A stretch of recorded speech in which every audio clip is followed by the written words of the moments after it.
Hello दोस्तों, आज हम देखने वाले हैं माइकोप्लाज्मा। जैसा कि आप देख सकते हैं यहाँ पर डायग्राम है माइकोप्लाज्मा की।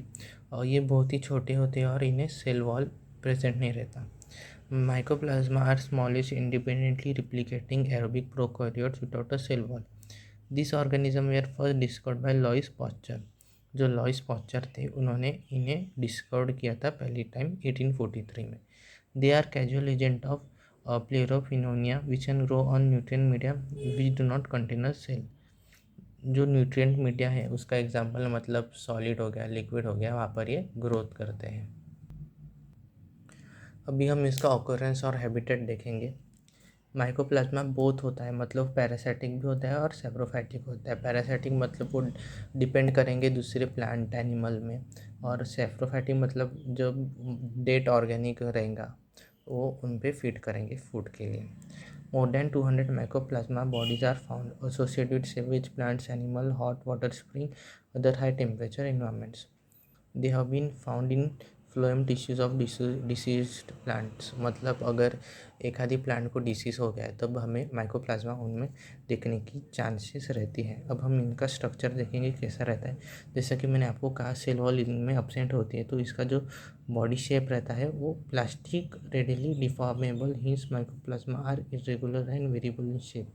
डिफॉर्मेबल मतलब इनमें कैपेसिटी ही रहती है, मतलब जैसे पहले शेप में थे वैसे ही वो फिर से अपने शेप में आ सकते हैं वापस। द सेल में भी coccoid granular pear shape cluster ring like. The filaments में भी ब्रांच और unbranch. The cells are smallest ranging in diameter between 300 nanometre to 800 nanometre. Rigid cell wall absent होती है। Cell are surrounded by lipoproteinous unit membrane. It is 7.5 to 10 millimetre thick. Unit membrane encloses cytoplasm with some structure. इनमें DNA present रहता है, RNA present रहता है। DNA 4 to 7% present रहता है, RNA 8 to 17% present रहता है। प्रोटीन कंस्टिट्यूट इनमें 50 to 80% रहता है of the dry weight of the whole cell. जो राइबोसोम हमें इनमें देखने को मिलते हैं वो साइटोप्लाज्म में प्रेजेंट रहता है, जो कि 14 नैनोमीटर इन डायमीटर रहता है, और राइबोसोम इनमें 72 एस टाइप का रहता है। DNA is single. डीएनए जो रहता है वो सिंगल रहता है but double stranded helix DNA रहता है, जो कि कंटेन करता है ज्यूनिन एंड साइटोनिन। ज्यूनिन को हम रिप्रेजेंट करते हैं जी से, और साइटोनिन को हम रिप्रेजेंट करते हैं सी से। और from 23 to 46%। In some species of mycoplasma some polar body form one और other end of the cell. जो कि दोनों तरफ से एंड फॉर्म करते हैं उन्हें हम ब्लेब बोलते हैं। और enzymatic activity and attachment during infection. अब यहाँ पर प्रॉपर्टीज़ है थोड़ी माइकोप्लाज्मा की, अब हम वो देखेंगे। वो यूनिसेलुलर होते हैं, spherical smallish non motile prokaryotic organism. They are both parasitic and saprophytic. Unicellular मतलब उनमें सिर्फ एक ही सेल प्रेजेंट रहती है, single cell is present between them. They form typical fried egg shaped on agar media, मतलब वो एक प्लेट, एगर मीडिया मतलब एक प्लेट लाइक सब्सटेंस रहता है, जाकि ये टाइपिकली फ्राइड एग वगैरह फॉर्म हो सकते हैं। दे आर प्लूरियोमॉर्फिक, मतलब जो अपनी जो शेप है वो बदल सकते हैं।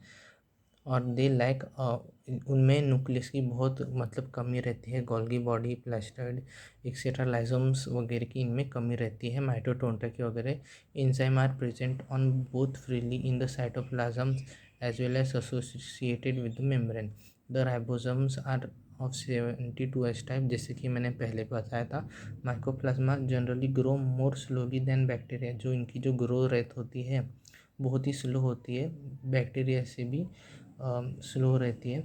दे डू नॉट प्रोड्यूस स्पोर्स, मतलब ये स्पोर्स नहीं प्रोड्यूस कर सकते हैं। In like other prokaryotes they usually divide by binary fission and बर्डिंग।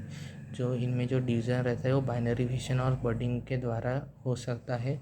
दे जब जब टेम्परेचर 40 to 55 डिग्री सेल्सियस के ऊपर चला जाता है तब ये 15 मिनट में इनकी डेथ हो सकती है। So here I remain. अगर आपको कोई क्वेश्चंस होंगे तो आप मुझे कमेंट सेक्शन में पूछ सकते हैं। प्लीज़ लाइक और सब्सक्राइब करके जाइएगा। Thank you.